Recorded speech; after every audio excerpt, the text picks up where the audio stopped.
ایک ایسی قوم جس پر اللہ رب العزت نے اپنا دردناک عذاب نازل فرمایا اور اس قوم کو بندر بنا دیا۔ اس قوم کے لوگ ایسا کون سا گناہ کرتے تھے جس پر اللہ رب العزت نے ان پر اپنا دردناک عذاب نازل فرمایا، اور یہ لوگ بندر بننے کے بعد کتنے دیر تک زندہ رہے اور ان کو کس طرح موت آئی۔ جب یہ قوم بندر بن گئی تو یہ اپنے عزیز و اقارب کو دیکھ کر کیا کہتے تھے؟ کیا آج کے دور میں پائے جانے والے بندر اسی قوم میں سے ہیں؟ ان تمام سوالات کے جواب آج ہم قرآن و حدیث کی روشنی میں آپ کو دیں گے، لہٰذا آپ سے گزارش ہے ہماری اس ویڈیو کو اینڈ تک ضرور دیکھیے گا۔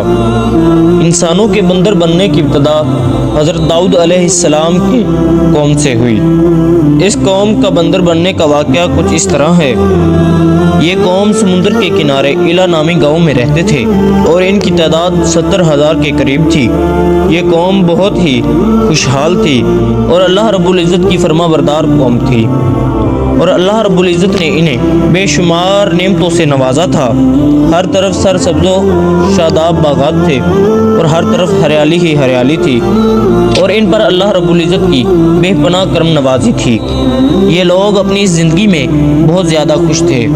حضرت داؤد علیہ السلام کی قوم چونکہ سمندر کے کنارے رہتی تھی تو اللہ رب العزت کا ان پر خاص کرم تھا۔ یہ سمندر کے اس کنارے پر رہتی تھی جس کنارے پر بے پناہ مچھلیاں آیا کرتی تھیں، جن کا یہ لوگ کاروبار کیا کرتے تھے۔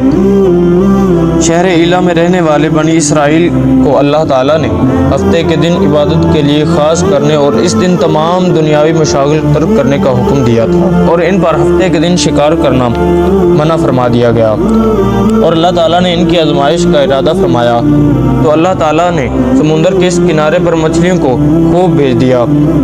یہ مچھلیاں اس قدر ہو گئیں یہ لوگ پانی کی سطح پر ان مچھلیوں کو دیکھ سکتے تھے، جبکہ اتوار کے دن مچھلیاں نہ آیا کرتی تھیں۔ شیطان نے ان کے دل میں وسوسہ ڈالا کہ تمہیں مچھلیاں پکڑنے سے منع کیا گیا ہے، لہذا تم ایسا کرو کہ دریا کے کنارے بڑے بڑے حوض بنا ڈالو اور ہفتے کے دن دریا سے ان حوضوں کی طرف نالیاں بنا لو، اور یوں مچھلیاں ہفتے کے دن حوض میں آ جائیں گی اور تمہیں اتوار کے دن انہیں پکڑ لینا۔ چنانچہ ان کے ایک گروہ نے یہ کیا کہ جمعے کو دریا کے کنارے بہت سے گڑھے بنا ڈالے اور ہفتے کی صبح کو دریا اور گڑھوں کے درمیان نالیاں بنا ڈالیں، جن کے ذریعے پانی کے ساتھ مچھلیاں بھی ان گڑھوں میں آ کر قید ہو جایا کرتی اور اتوار کے دن انہیں پکڑ لیا کرتے، اور یہ کہہ کر اپنے دل کو تسلی دے دیتے کہ ہم نے تو ہفتے کے دن مچھلیاں نہیں پکڑی۔ ایک عرصے تک یہ لوگ یہ کام کرتے رہے۔ ان کے اس عمل کی وجہ سے بستی میں رہنے والے لوگ 3 گروہوں میں تقسیم ہو گئے۔ 1/3 لوگ ایسے تھے جو ہفتے کے دن مچھلیاں شکار کرنے سے باز رہے اور شکار کرنے والوں کو منع کرتے تھے، جبکہ دوسرا گروہ ایسا تھا جو خود خاموش رہتے اور دوسروں کو منع نہ کرتے، جبکہ منع کرنے والوں سے کہتے کہ ایسی قوم کو نصیحت کرتے ہو جنہیں اللہ رب العزت نے ان قریب ہلاک کر دینا ہے اور ان پر سخت عذاب دینے والا ہے۔ اور تیسرا گروہ ایسا تھا جو کہ 1/3 خطا کار لوگ تھے، جنہوں نے حکم الہی کی مخالفت کرتے تھے اور ہفتے کے دن مچھلیوں کو شکار کیا کرتے تھے اور اسے کھایا کرتے تھے اور بیچا کرتے تھے۔ جب مچھلیوں کو شکار کرنے والے لوگ اس کام سے باز نہ آئے تو منع کرنے والے گروہ نے ان سے کہا، ہم تمہارے ساتھ میل جول نہ رکھیں گے، ہمارا تمہارے ساتھ کوئی لین دین نہیں ہے۔ اور اس کے بعد ان لوگوں نے گاؤں کے درمیان ایک لائن کھینچی۔ منع کرنے والوں کا ایک دروازہ الگ تھا جس سے آتے جاتے تھے، خطا کاروں کا دروازہ جدا تھا۔ اس طرح حضرت داؤد علیہ السلام نے خطا کاروں پر لعنت فرمائی، اور ایک روز منع کرنے والوں نے دیکھا کہ خطا کاروں میں سے کوئی باہر نہیں نکلا، چنانچہ یہ لوگ انہیں دیکھنے کے لیے دیوار پر چڑھ گئے۔ انہوں نے دیکھا کہ سارے لوگ بندر بن چکے تھے۔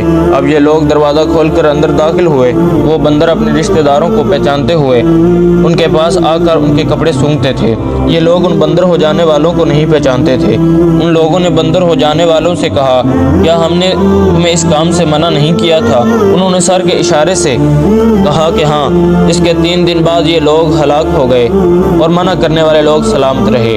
پیارے ناظرین، یہ وہ گروہ تھا جو کہ ہفتے کے دن مچھلی شکار کرنے پر راضی نہیں تھے، بلکہ ان شکاریوں سے بالکل جدا تھے، جبکہ انہیں سمجھاتے اس لیے نہیں تھے کہ ان کے ماننے کی امید نہیں تھی۔ پیارے ناظرین، آپ نے دیکھا اس طرح حضرت داؤد علیہ السلام کی قوم پر عذاب نازل ہوا۔ امید کرتا ہوں آپ کو ویڈیو اچھی لگی ہوگی۔ اگر ویڈیو اچھی لگی ہو تو چینل کو سبسکرائب کر دیں، ویڈیو کو لائک کر دیں اور آگے شیئر کر دیں۔